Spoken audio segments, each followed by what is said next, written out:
Feeling stuck? Yearning for more? You're in the right place. This is Midlife Moxie with Nicole Hate, where you're going to get a weekly dose of courage, clarity, and maybe a little bit of chaos as we navigate our best chapter yet, midlife.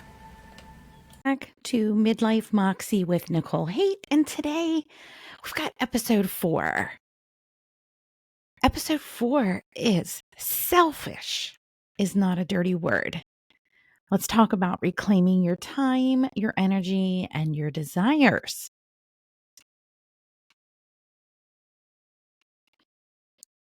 Last week, we lit a match under the lie that permission comes from anywhere, but within your own damn bones.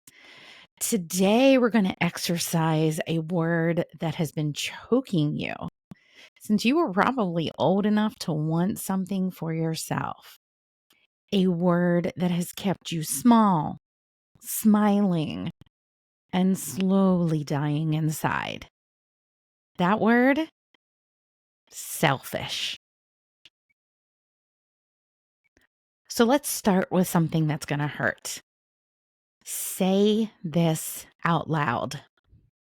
I am selfish. Go ahead. I'm going to pause. I'll wait. I'll let you repeat. I am selfish.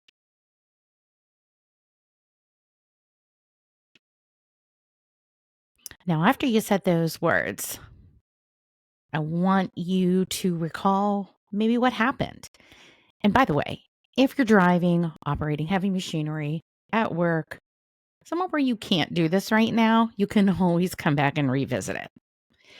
But once you said the words, I am selfish, what happened within your body? Did your throat close?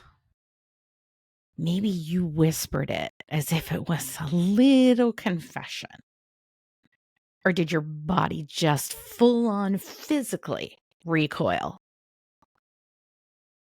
That's not guilt. That's programming. That's decades of being trained to apologize for existing with needs. That's every time you watched your mother or a woman close to you that might have been a mother figure role model. Every time she disappeared into everyone else's demands. That's the moment you learned what your worth was, measured in how much you could give until there was nothing left. But here's what you've never been told. Being selfish isn't your problem. Being buried under everyone else's needs is. I'm not here to make this pretty, and I'm not here to tell you that a holy dose of selfishness might be the only thing standing between you and a complete spiritual disappearance. I remember when this truth first cracked me open. At the time, I was everyone else's emotional dumping ground, everyone's first call, and everyone's unpaid therapist. I was so good at holding everyone else's shit together that I didn't notice I was falling apart. Then I had a good hard look at my life, and I actually said to myself, fully giving a damn, Nicole, what if being selfish would make you less of a ghost? And at the time, I was questioning selfish. Me? I'd been performing generosity like it was my fucking job. But the truth was right there in front of me. And when I started reclaiming my time, when I stopped bleeding out for everyone else, something shifted. You see, I wasn't just less resentful, I was alive again. I had something to give because I wasn't scraping the bottom of an empty well with my fingernails. Let me tell you a story about a client. We'll call her Rebecca. She was hollow from the inside out, thriving executive by day, but everyone's salvation by night. Aging parents who always needed just one more thing. Adult children who saw her like an ATM with arms. And friends that only called on her when they were drowning. She simply said, I just don't exist anymore. I am a resource. Does that sound familiar? Like maybe you could have said those same exact words. Let's name what's really happening here. Selfish isn't a character flaw. It's a control mechanism. It's how you've been kept small, accommodating, and grateful for the scraps from your own damn life. Think about it. When was the last time a man got called selfish for working late on something that he loved? Or for protecting his Saturday morning golf game? For saying no without a doctoral thesis of explanation? Never. Because men aren't trained from birth to be human sacrifices. But women, we get branded with that word the second we stop auditioning for sainthood. The moment we claim space, that was always ours. It's time to burn that shit down. To strip selfish of its power to make you shrink.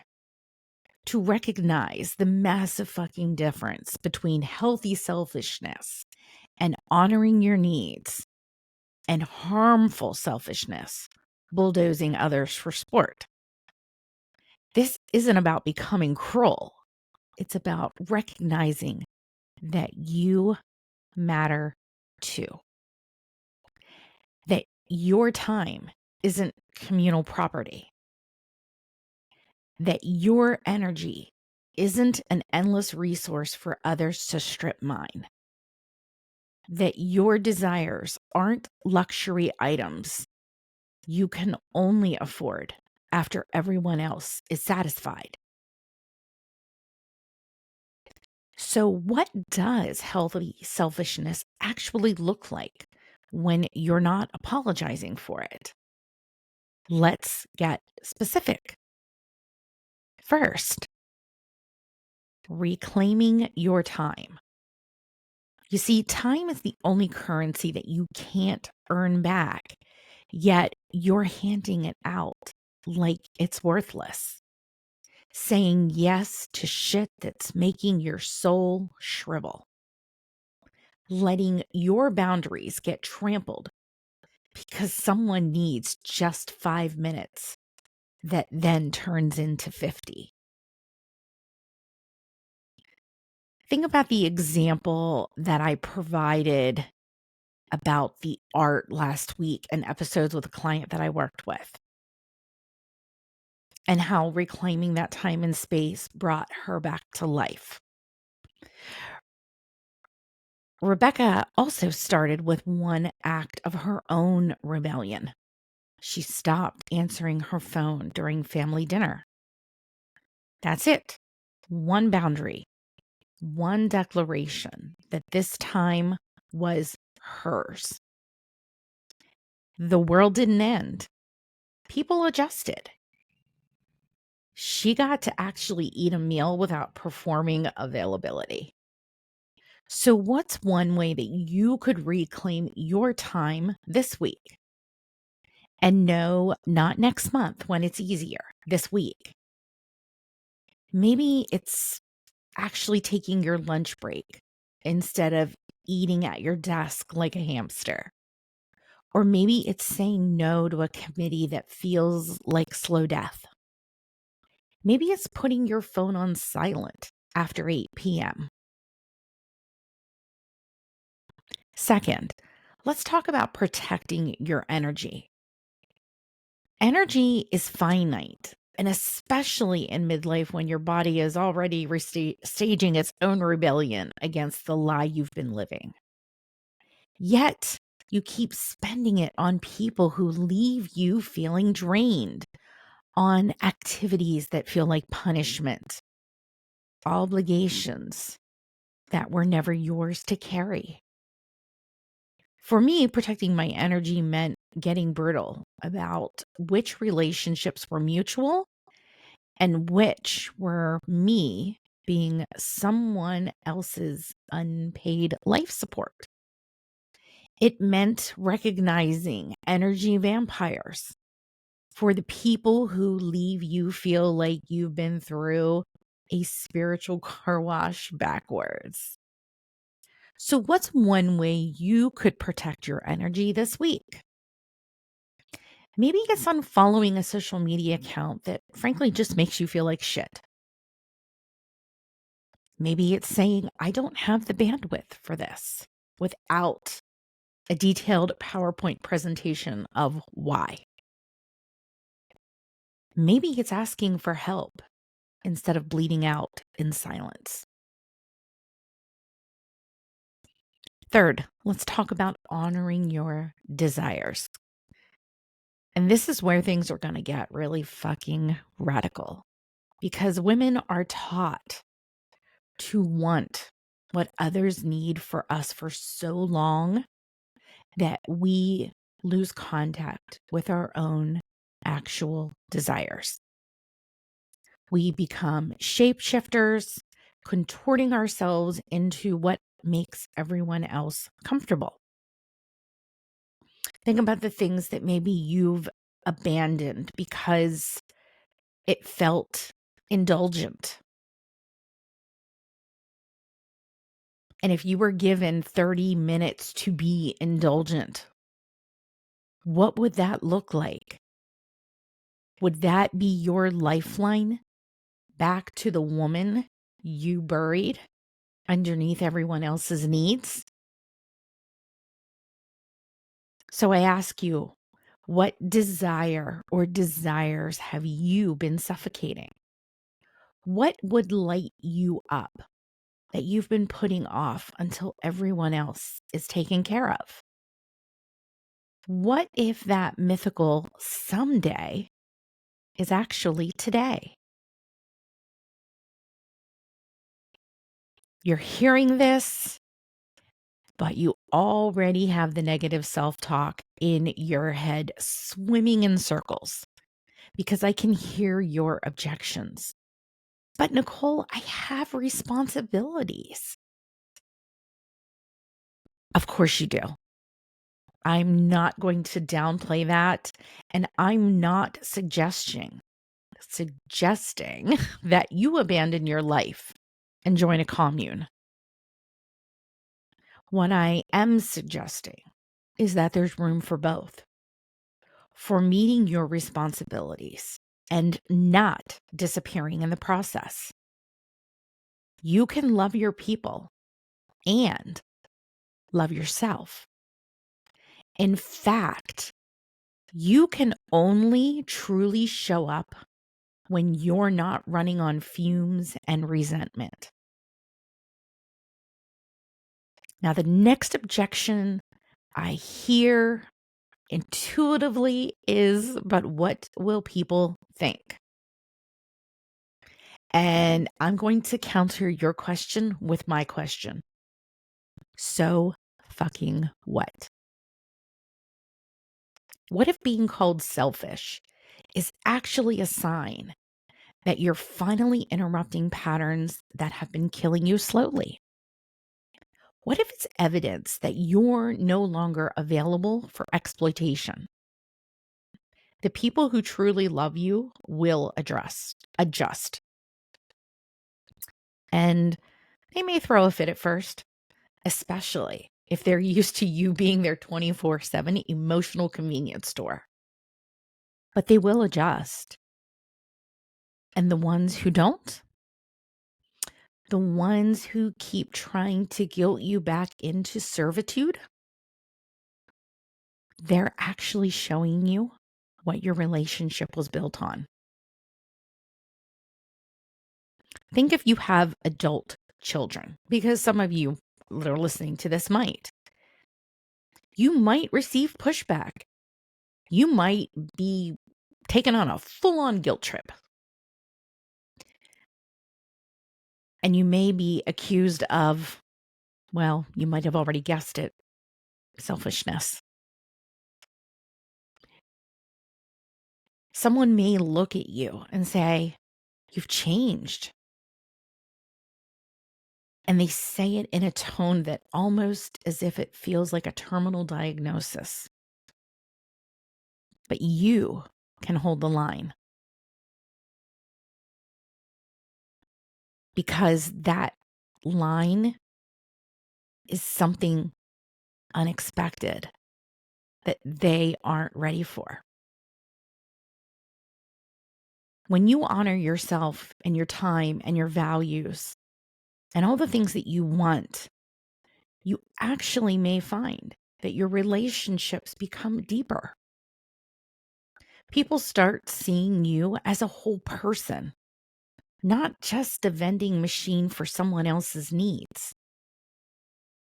You may find that people start actually respecting your time. Because in honoring yourself, you're modeling what self-respect looks like. And sometimes that's a lesson that people deeply and desperately need. So I want to give you homework for this week. Let's call this your exorcism ritual. The next time that voice inside of you that's piping up, the one that's been programmed to equate selfishness with moral failure, I want you to replace selfish with self-loyal. I'm being so selfish becomes I'm being so self-loyal.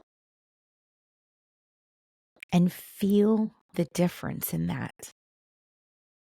One is soaked in shame, and the other is drenched in power. This week, I challenge you to be gloriously, unapologetically selfish. Reclaim your time like it's worth something. Protect your energy like the finite resource it is. Honor one desire, no matter how small, like it fucking matters. Because it does. Because you do. That's our time for today.